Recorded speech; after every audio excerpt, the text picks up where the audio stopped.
Hi, I'm Stephen with Wisely Living. Today I'm going to show you 9 simple postures for a better back.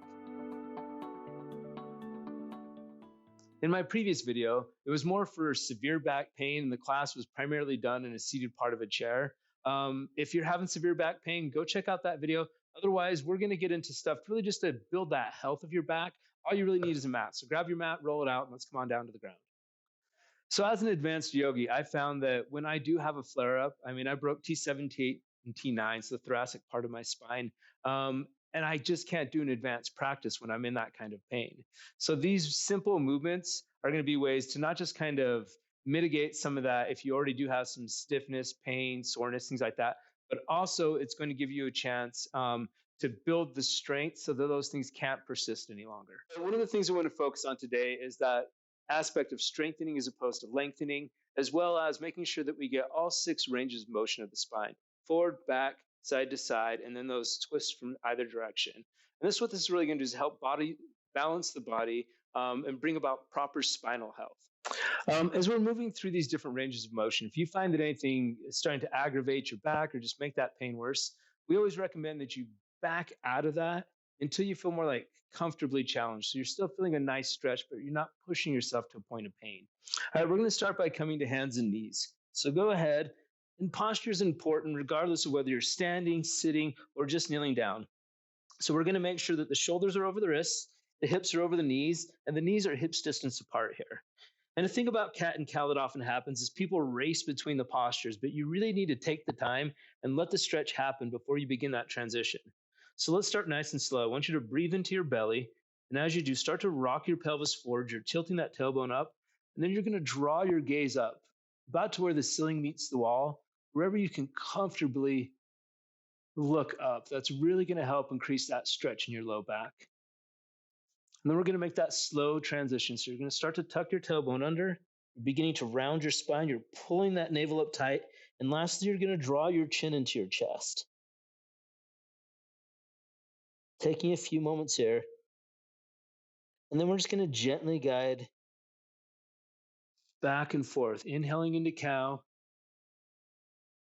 and exhaling into cat at your own pace. And allowing that pelvic movement to initiate each one, rocking it forward for cow, rocking it out for cat.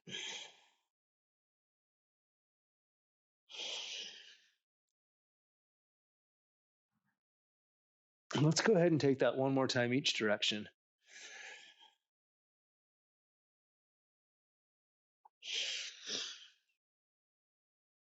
And we'll bring that back to a neutral spine.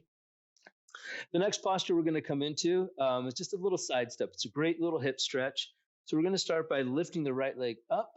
You're going to step all the way off to the left side of the mat, land on the ball of your foot so you're tucking your toes. And then you're going to take an exhale, and you're going to look over your left shoulder at your right foot.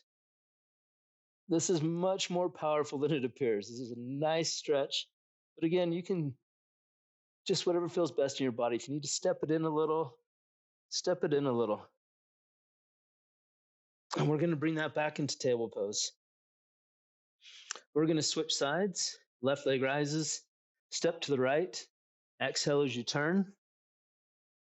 And the thing about why are we working on legs when we're doing a back pain course? So often low back pain is caused by tight calves, tight hamstrings, tight glutes. So really part of spinal health and overall just a healthy back is making sure that we take the time to stretch into those legs. And we're going to bring that back into table. All right, we're going to stay on the hands and knees here. And if this is getting to be a little too much, you can always put a blanket under your knees for cushion. Or if it's too much under the wrist, you can always stack your shoulders right over your wrist by coming onto your fists. There's a lot of different options. We build the strength to be on hands and knees. So this one I've heard called a couple different things. Ruddy goose. I've also heard it called bird dog. And really what we're going to do is we're going to lift up opposite arm, opposite leg. So I've got right arm, left leg here. And about this, we're not lifting. We're trying to cross lengthen the spine. So I'm reaching through my fingers, I'm pushing out through my heel, I'm grabbing all that connective tissue from opposite angles, and I'm reaching. And then you want to make sure you're looking down so your head's in line with your spine.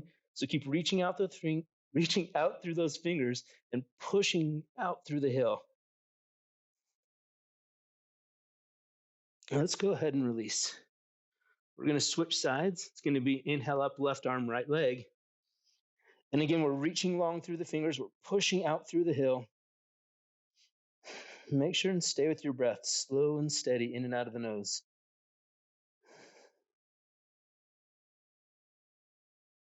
Let's exhale, and we're going to bring it back into that table pose. All right, now we're going to go ahead and move on down to the belly. Nice and slow. I like to come to my forearms, kick those legs out, come on down, and we'll begin with Sphinx pose. This is where we start focus on that strengthening as opposed to lengthening. So bringing your forearms to the mat. We're going for that 90 degrees. My shoulders are over my elbows. My fingers are spread out nice and wide. And this is one of those less is more postures. I want you to try to relax your low back, relax your mid back, and then draw up through your sternum. And we're not craning the neck up this time. We're just looking straight forward. Let's take one more big inhale. And as you exhale, go ahead and relax your chest. We're going to come on down. Give yourself a few slow, controlled breaths here. And if you find it challenging to be laying on your belly like this, you can either skip this section or maybe even check out the chair class for back pain. We're now going to transition into our cobra pose. So let's go ahead and bring the palms under the shoulders now. And the first one, I just want to kind of introduce you to the muscles you're going to be using. So we're just going to pick the palms up slightly. Tops of the feet are going to remain on the floor. And you're going to lift your chest a little and touch right back down. I want you to notice which muscles were engaged and used for that lifting process. Let's try it once more. Palms are picked up. Pay attention as you lift your chest just a little. We're touching right back down. So now we're going to let the hands help, but not do all the work. So we're not pushing our way up through it. We're going to utilize those same muscles. We're going to inhale and rise. And remember with Cobra, we're keeping that bend in the elbows. The elbows are tucked into your sides. Because if you start to straighten those arms out, what you're going to do is compress that low spine. So try to keep that neutral low back, elbows bent, tucked in tight to your rib cage.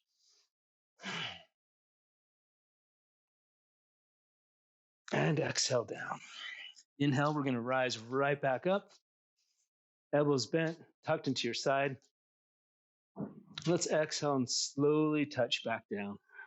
All right, so from here, we're just going to go ahead and flip onto the back. Make your way over. And we're going to start with a supine twist. So I want you to go ahead and extend your left leg out long. And as you exhale, you're going to hug your right knee into your chest.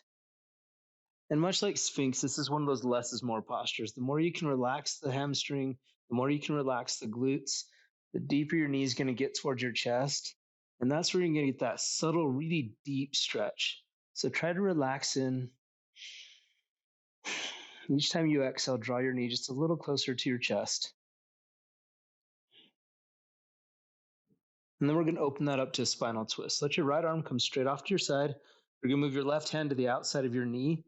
And you're going to slowly draw your right knee across your body towards the ground. Let's try to keep that shoulder rooted to the ground. And I want you to try to keep your gaze on your right hand. That really just helps present a more open chest. Remember, we're not trying to push. So my hand's just settling here. I'm not pushing my knee towards the ground. Just kind of allowing myself to open as deep as I have the flexibility for.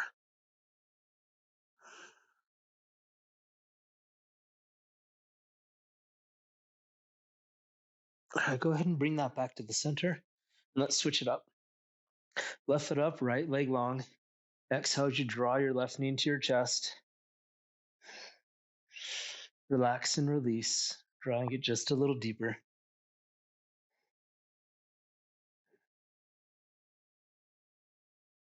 And when you're ready, we're going to open to that spinal twist. Left arm out. Right hand guide your left knee across your body towards the ground. I'm staring over at my left hand.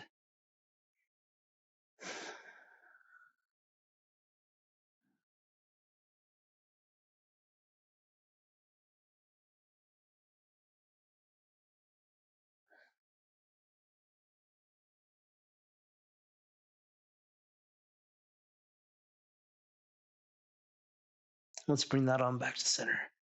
Now, when your left foot touches down, I want you to step your right foot up to meet it. Both knees are bent, soles of the feet are on the floor. And I want you to step your feet out wider than your hips. You're going to go ahead and let both knees dip off to the left. You're going to come onto the sides of your feet. And then we're going to make that slow shift over to the right. This is a real gentle hip opener. It feels amazing. That is my completely biased opinion, but when I get all tight and bound up, this is like one of my go-to postures. So just gently windshield wiper back and forth at your own pace.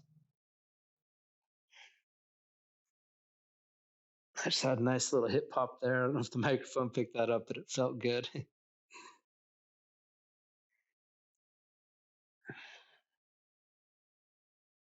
All right, let's go ahead and bring that back to the center again. And we're going to come to a reclined version of pigeon pose. So I want you to start by crossing your right ankle over the top of your left knee. And remember, we're going to be drawing the knee in, so we want to be really protective of the joints. So go ahead and flex your foot, pull your toes towards your knee, reach back and grab your hamstring. And as you exhale, start to draw your left knee in.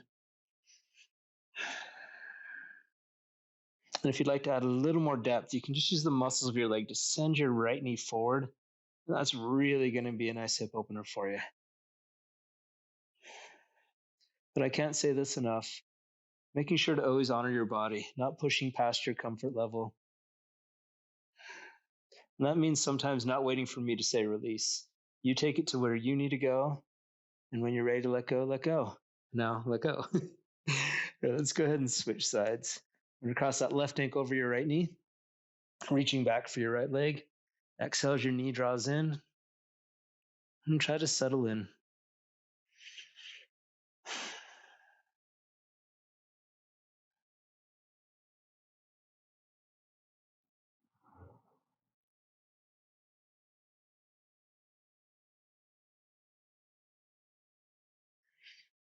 And exhale, release. All right, we're going to go ahead and uncross the legs now. We're going to set up for bridge pose. So, a couple of the things to be really successful at bridge is not just lifting and trying to let your spine do all the work. So, we're going to go ahead and step those feet out slightly wider than your hips. Heels are right up towards your glutes. You're going to start by pressing into your heels and shoulders and lift your hips. Now, for me, I like to tuck my shoulders under. It gives me a nice firm foundation. I know some people like to stack palms and press into the floor. So, really, it's about what's going to let you get the most out of this posture. But we're going to start to lift. And as you do, I want you to visualize those muscles of your glutes wrapping in around your tailbone. And I want you to try to push your knees together without moving your legs. And that probably sounds weird, but that's going to engage those quads. So try to work on those two movements. So this is the strength building part of it. Now the softness is we're going to exhale and release. And as you do, I want you to try to just touch down one vertebrae at a time. Make it a slow and controlled process as you release your spine to the mat. And when that low back meets the mat, let's go ahead and press in. We're going to lift back up.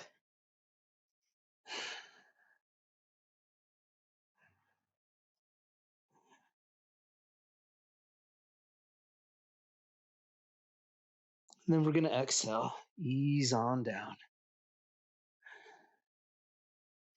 And let's go ahead and let the knees dip off to the right. We're slowly going to come up. Now, I did those postures kind of as a sequence and things that you can do one after another. But really, it's going to be key to kind of tune into your body, see how you're feeling each day. And if something doesn't feel right, don't do it. If you like doing the whole sequence, go ahead and travel that route. But you can do what you like each day. Just it can be just a few simple postures that first thing in the morning. We're not trying to do a big lengthy class. We're just trying to build that strength in the body so back pain doesn't exist anymore.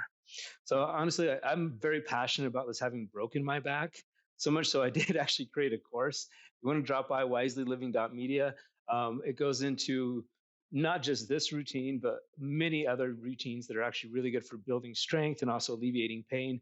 But also we get into diet and lifestyle, herbs, all these different things that you can do to really help lead your best life if you've ever had a back injury, or sometimes it's just age. So anyways, yeah, you're welcome to check that out, wiselyliving.media.